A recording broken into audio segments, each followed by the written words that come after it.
The early morning sun filtered gently through the wide windows of Nia Kabor's home, casting golden rays across her hand-carved wooden floors. From her porch overlooking the hills of Ziniar, a quiet town just outside Burkina Faso's capital, she sipped fresh ginger tea and scrolled through art commissions on her tablet. Birds chirped in the baobab trees nearby. It was her sanctuary, her reward, her proof that defying her family's wishes had not led to ruin, but rather to peace and prosperity, until the phone rang. She didn't need to check the caller ID. Only one voice could slice through calm like a machete through mango skin. She let it ring once, twice. On the third ring, she sighed and answered. "Nia, darling," cooed her mother's voice, honeyed and sharp. "You always were impossible to reach." Nia's fingers tightened around the ceramic mug. "Good morning, Mama. What do you want?" A pause, a smile in her mother's tone. Such sharpness. "Well, I have the most delightful news. Your brother Kelvin is finally getting married." Nia stared at the horizon. Kelvin, of course. The golden son, the prince. She hadn't spoken to him or to either of her parents in over 7 years. Not since the night they told her she was dead to them. Not since she chose art school in Bobo Dioulasso over the law scholarship they had arranged for her in France. "Congratulations," she said flatly, already pulling the phone away from her ear. "Wait, there's more," her mother gushed. "You remember Nandi, don't you? From the Kabora Family Foundation Gala. Such a proper girl, well-bred. Her mother and I were in the same book club." "I remember her," Nia said, recalling the smug girl who once called her a village rebel in designer sandals. "Well, Nandi and Kelvin are very particular about the wedding venue.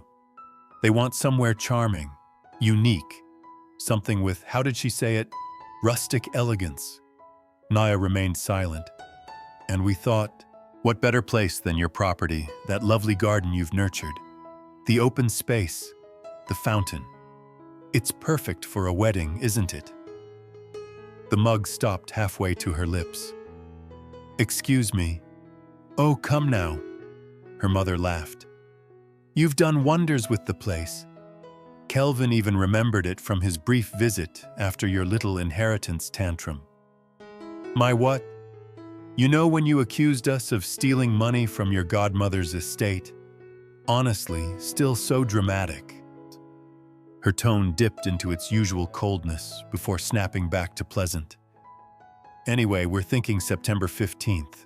We've already spoken to some decorators. Isn't this exciting?" Nia stood slowly, heart thudding. "No." "No what?" "No, you cannot have Kelvin's wedding here.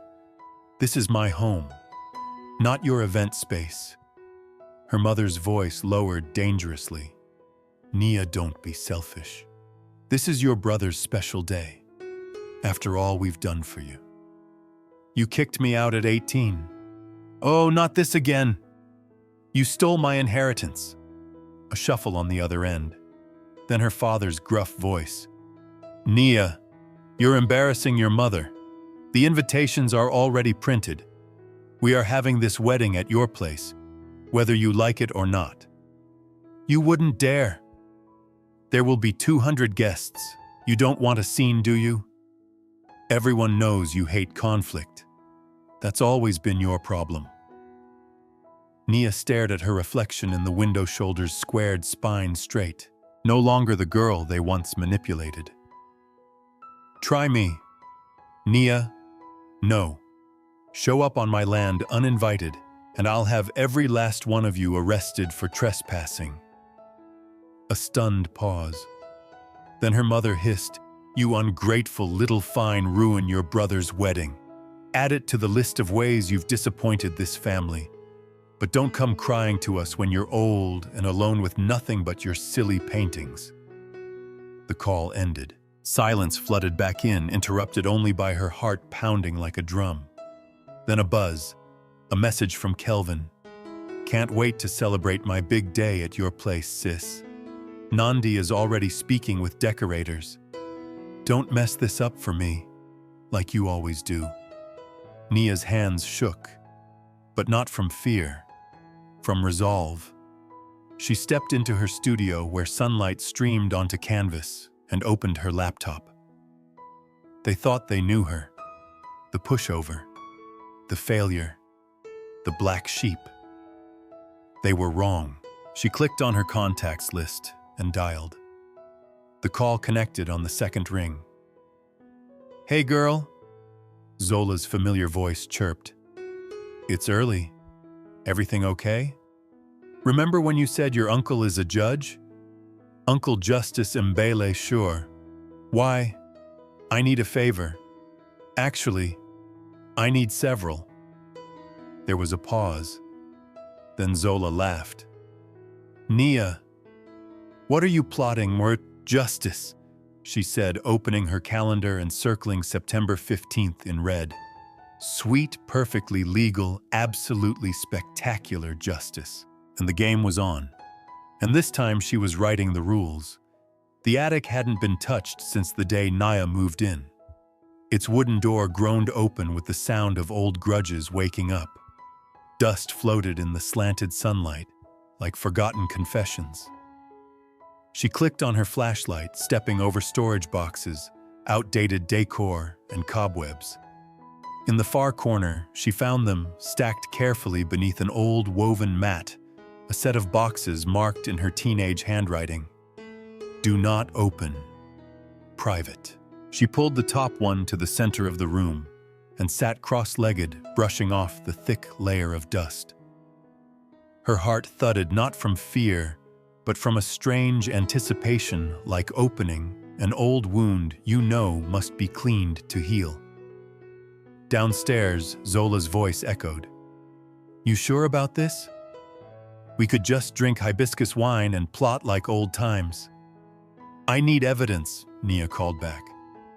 "They always try to rewrite the story, but this time I'll write it in ink and law." She opened the box. On top, a faded photo. Teenage Nia standing in front of her first art piece at a school exhibition. Her face glowed with pride. In the background, her father stared sternly, arms crossed. Her mother's smile was plastic. Kelvin was on his phone, uninterested.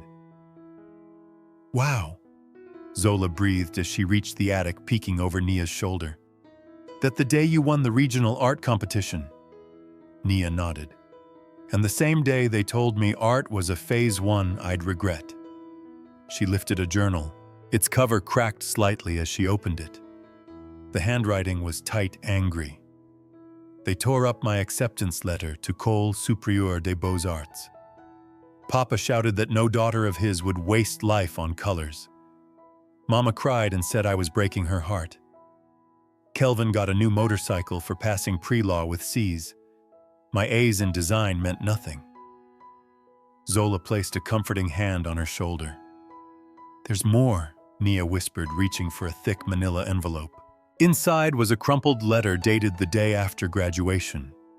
She read aloud, "As you have chosen to defy this family's guidance and pursue selfish ambitions, you are hereby instructed to vacate the house by sunrise.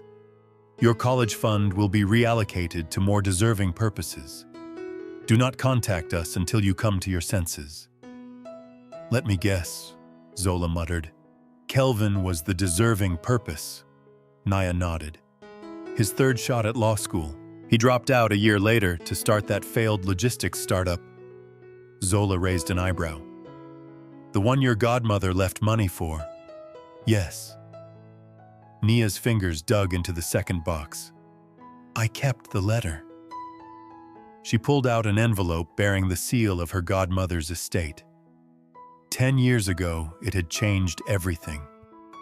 Zola leaned closer as Nia unfolded it, laying it beside bank documents. "To Miss Nia Kabore, as per the wishes of the late Auntie Salimata, the sum of 120,000 CFA francs, approx. $200,000 USDs is to be released for your education and future upon your 18th birthday. enclosed beneficiary certificate and transaction record. Nia pointed to the transfer document. It went to an account in Papa's name. 2 months before I turned 18. He was still my legal guardian. Zola's face went cold. They kept this from you. They said the inheritance was small, said my aunt had debts, but I always knew they lied. I only found out because Auntie's lawyer's assistant felt guilty and mailed me these copies. Zola sat back, stunned. That's not just manipulation, that's theft. They took everything, Nia said. And now they want my home too, for Kelvin's wedding, like I owe them something. Her phone buzzed. Another message from Nandi. Just spoke with a few florists. Can't wait to transform your little garden into something elegant, Zola swore aloud. Oh no, she didn't. Please tell me we are going full nuclear. Oh, we are, Nia replied, standing and brushing dust off her jeans. But legally, elegantly, and spectacularly. The next morning, they met Justice Mbele at his garden office in downtown Ouagadougou. The breeze carried the scent of ripe guava and coffee. Justice was a lean man in his 50s with wise eyes and a quiet fury that simmered behind his calm demeanor. So, he said, flipping through the documents spread across his desk. They stole your inheritance, exiled you, and now they're attempting to take your property for an unapproved event. That's the short version, Nia replied. The long version includes 2 decades of gaslighting, favoritism, and control. Justice tapped his pen. And you have all this evidence. More than enough, Zola said. We're not just trying to stop the wedding. We want consequences. Nia leaned forward. I want to rent the property on September 15th to the Rainbow Coalition for the annual Pride Festival. Zola's eyes sparkled. They're going to lose their minds. Justice paused, then slowly smiled. You realize this will burn every bridge. There's no going back. There's nothing left to burn, Nia said softly. They made sure of that long ago. Justice opened his calendar. Then let's talk logistics. I know the coalition's director personally, and the mayor's office owes me a favor regarding event permits.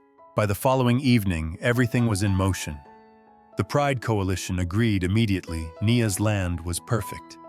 The permits would be processed within the week. Performers, food vendors, drag artists, and stage technicians were lined up. Zola danced around the living room as Nia signed the final agreement. Oh, I can already hear Mama's scream from here. She laughed. Then another message popped up. From Kelvin.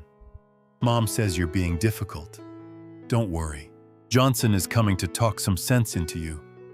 Just like old times. Nia's blood went cold.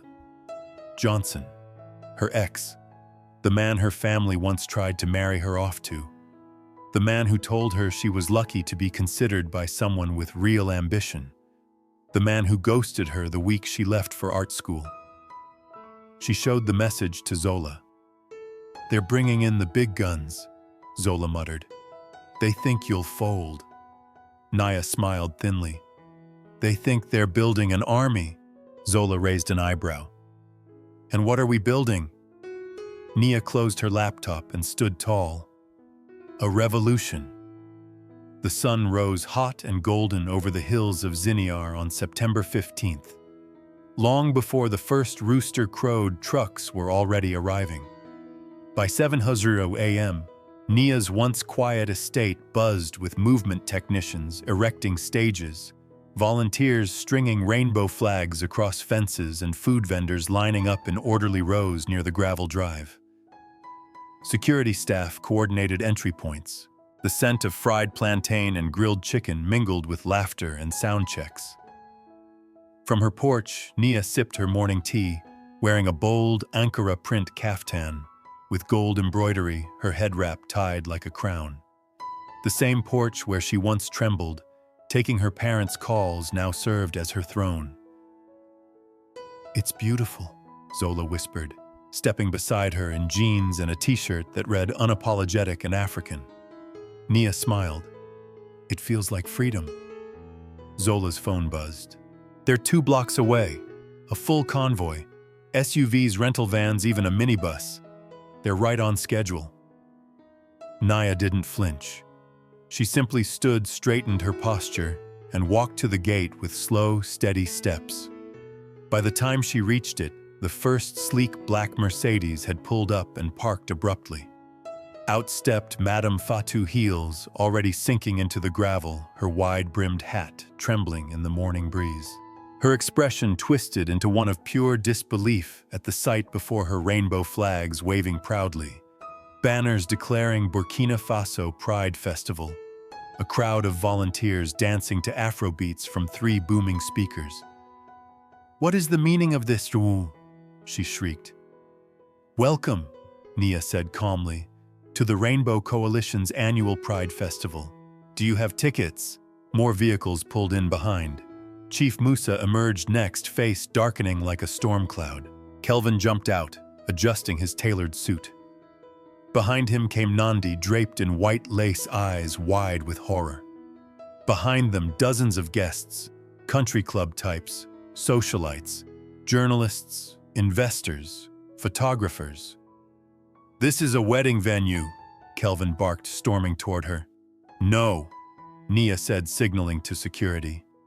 "This is a legally permitted private event, and you're trespassing." Nandi, glowing in her bridal attire, shoved past security. "You can't do this. We have contracts." "Actually," Nia said, holding up her phone, "you have fraudulent contracts. None of them are signed by me. But this," she opened another document. "This is a valid contract with the coalition dated 6 weeks ago, with permits filed and approved by the city." The caterers began unloading near the side gate. One looked confused. "Mrs. Cabarel, where should we set up?" "That would be me," Nia said without looking at her mother. "And you might want to confirm who actually hired you, because it wasn't me." Chief Musa stepped forward, pointing a trembling hand at her. "You ungrateful girl, you think you've won with this carnival." Music blasted from the main stage. Afro house laced with electric guitar. A drag performer in a sequin-studded outfit waved to a growing crowd as more attendees poured in, dressed in rainbow robes, feathered headpieces, and bold protest slogans in French and more. "You're ruining everything," Kelvin shouted. "My investors will be delighted," Nia said, nodding toward a news van that just arrived. "Smile for the camera, little brother. I heard your funders love traditional values." Nandi lunged toward a flag display, yanking down a banner. In the process, she shoved a drag queen who fell backward in slow, dramatic fashion, landing on foam confetti. "Assault!" Zola shouted from the sidelines. "We all saw that." 2 police officers approached quickly, checking paperwork. "This is a permitted event," one officer said. "You're disrupting a legal gathering. Please return to your vehicles." Madame Fatou plastered on her best diplomatic smile. "Officers, surely there's been a mistake. This is a family matter." "It's a legal matter," the second officer replied. "You're all trespassing." "You'll regret this," Chief Musa growled. Nia raised her phone. "Check your email, especially the one from my lawyers, about the stolen inheritance." His face paled. Behind him, Kelvin's phone buzzed non-stop. Notifications, messages, warnings from investors, no doubt. "Last chance," Nia said. "Leave peacefully, or be escorted out on camera." Felicia chose chaos. She tried to shove through the gate again. This time, police restrained her, dragging her back, while she screamed about her ruined dress and destroyed day. "My father is a senator," she shouted. "This is sabotage." "Speaking of sabotage," Nia said, holding up a printed catering invoice. "Should we talk about how my bank card was used without permission? That's fraud. Shall I press charges?" The crowd had gathered, phones raised. The comment section of the live stream exploded. The bride shoved a drag queen. Nah, she's iconic. Naya for president. When is this dropping on Netflix? More guests trickled in, cheering, singing, waving flags. A group of elders from a local NGO performed a drum circle beside a trans flag backdrop. Every face that had once judged her now had to witness her thrive. Kelvin turned away, face pale. The Thompson group is pulling out, he muttered. Karma's a bitch, Zola sang softly beside Nia. And so is Chelsea, Nia. Madame Fatou made one last attempt, her voice sickly sweet. Sweetheart, think of what you're doing to this family. I am, Nia replied, locking eyes with her. And I'm giving you exactly what you deserve. The police began guiding them back toward their vehicles. Kelvin argued with an investor on the phone. Nandi wept. Chief Musa cursed in French. Madame Fatou sobbed into her lace gloves. And Nia, she smiled. Because for the first time, they weren't the ones controlling the narrative. Later that night, the festival was in full swing. A famous queer artist from Abidjan performed on the main stage. Food trucks gave out free mango fritters. Children painted murals of freedom. Elders danced barefoot in the moonlight.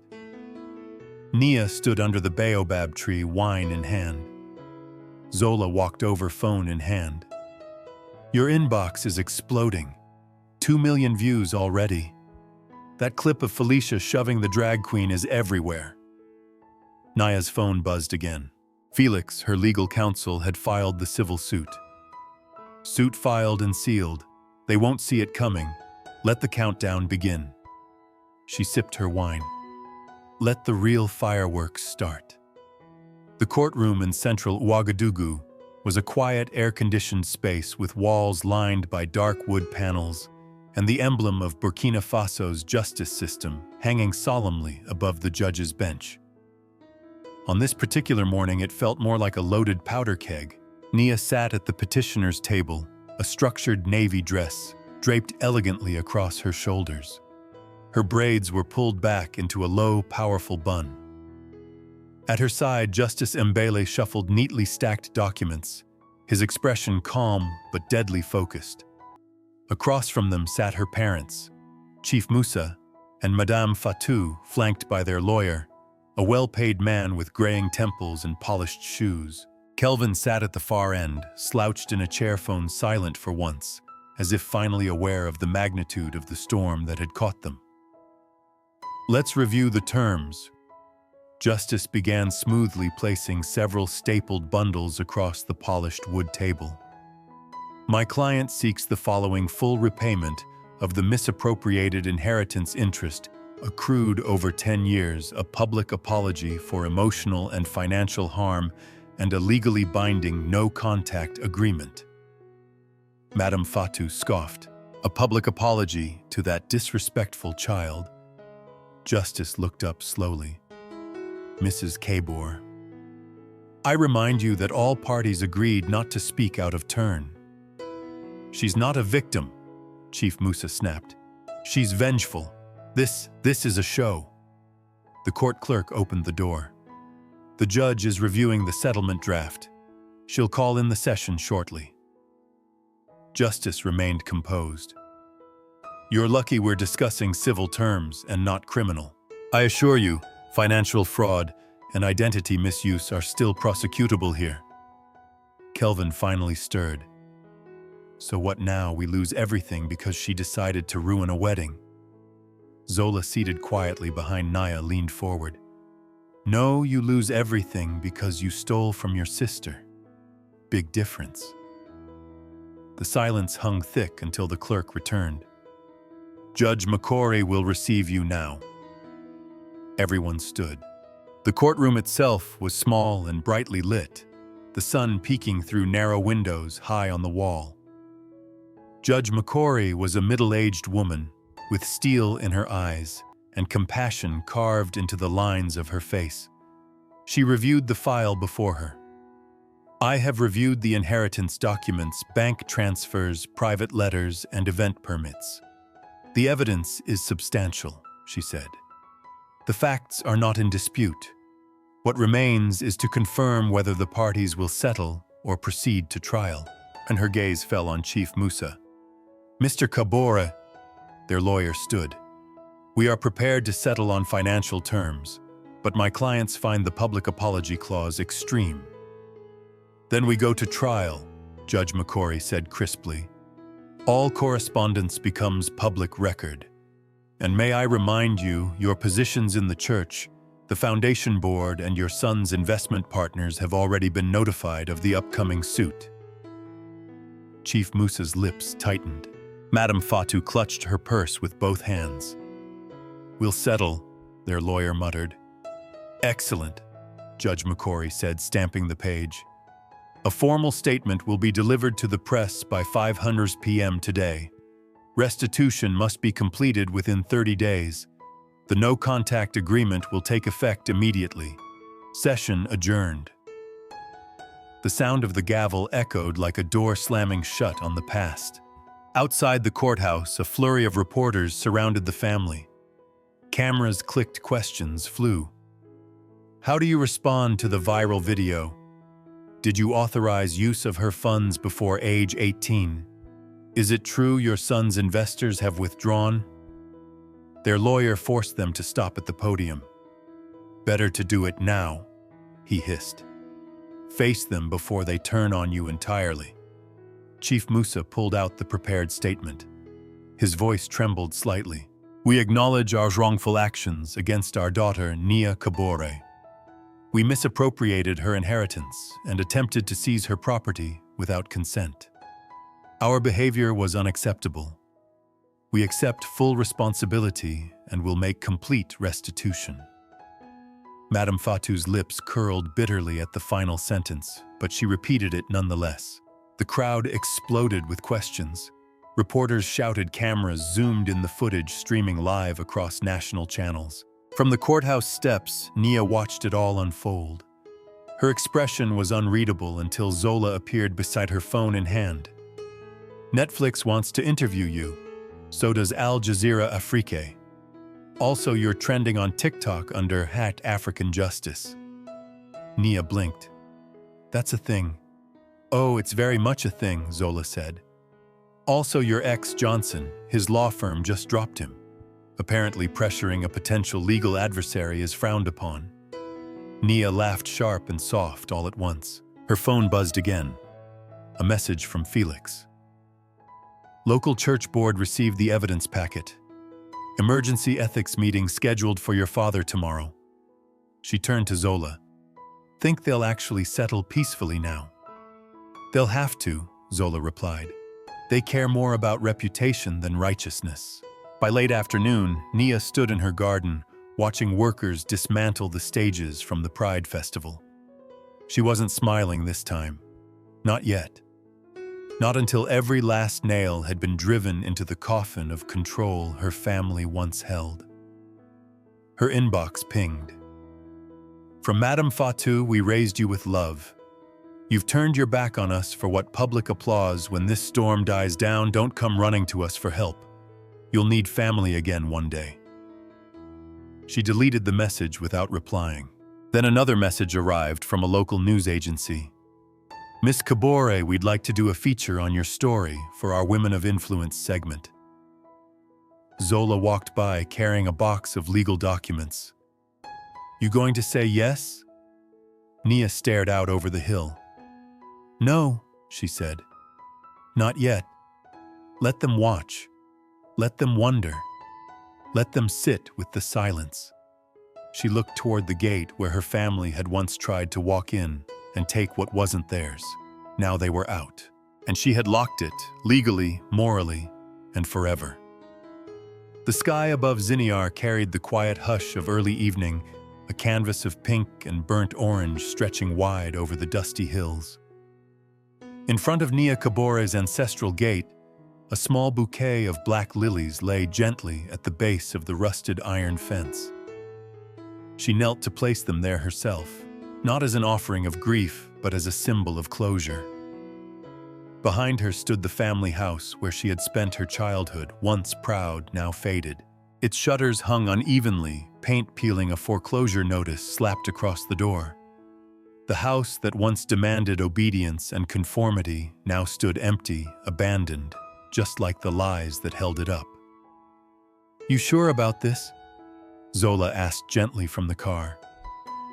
Nia rose slowly, brushed her hands off, and gave the house one final glance.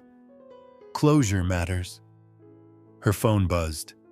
A message from Justice Mbele: final restitution payment received. Trust fund officially closed. You are now entirely free of them. She didn't reply. She didn't need to. She just smiled quietly, deeply. They drove in silence until the car turned onto the dusty road leading to the Community Arts Center, now newly renamed the Nia Kabore Foundation for Creative Freedom.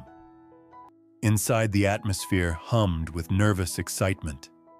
Dozens of young people, some in brightly colored fabrics, others in jeans and threadbare sandals, stood with portfolios in their arms, hope in their eyes. They had come from across Burkina Faso.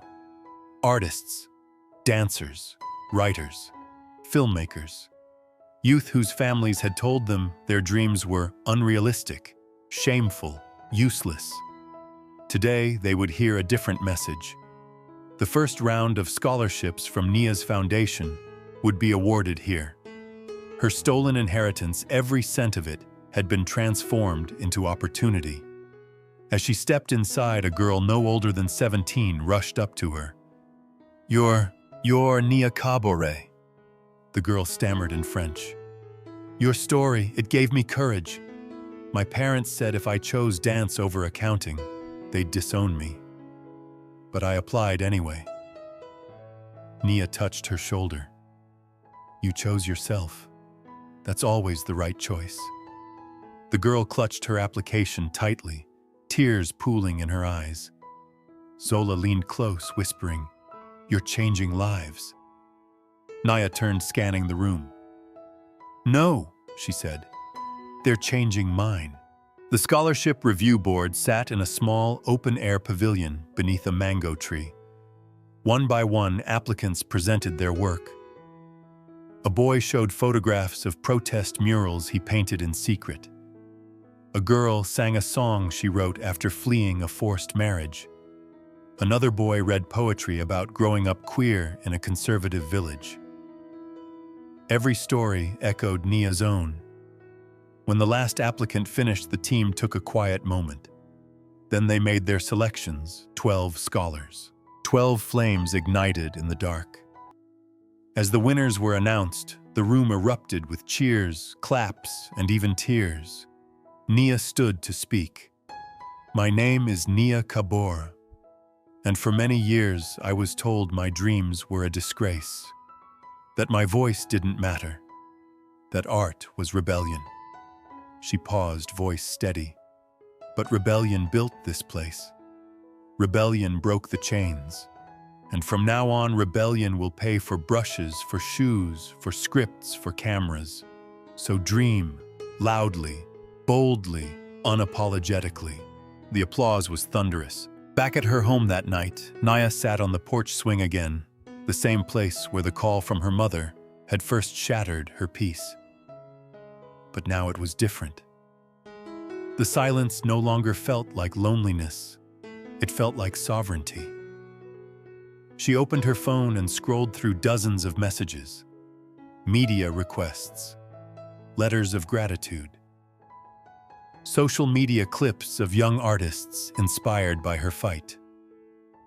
One message stood out. "Chelsea, it's your mother. I know I'm not supposed to contact you, but I saw the scholarship program.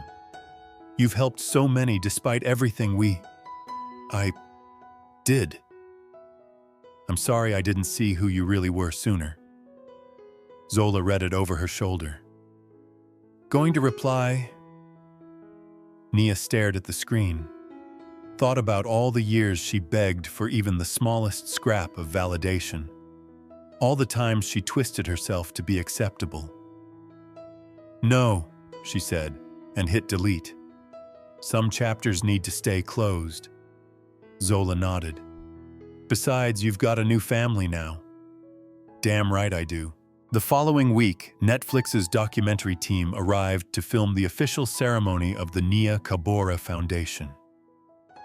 Outside the center, a large painted mural read, "Turn what they tried to silence into the loudest anthem." A teenage boy ran up after the camera cut. "Miss Nia, I danced for the first time in public yesterday. I was terrified. But it felt like home." He handed her a flash drive. "My first performance. For you. Thank you for showing me that choosing yourself isn't selfish, it's survival." Nia blinked back tears. Later that night, she replied to him, "Thank you for reminding me that every act of courage creates ripples. Keep dancing." A few days later, she received one final update from Justice. Chief Musa was removed from the church board. Madame Fatou resigned from her position in the foundation. Kelvin's social accounts show him renting a small studio above a laundromat. Felicia remarried into another wealthy family. Zola, scrolling beside her, laughed. Karma got around fast. Nia sipped her wine. Karma has good taste. Another notification popped up. An invitation to speak at an international conference on family estrangement and personal empowerment. She accepted without hesitation. It was no longer about revenge. It was about ripple effects. A month later, as the rainy season swept through the countryside, Nia stood at the back of a community classroom watching her scholarship recipients rehearse a stage play. The walls echoed with dialogue, laughter, rhythm. There was no space here for fear, only possibility. Zola walked in with lunch in hand.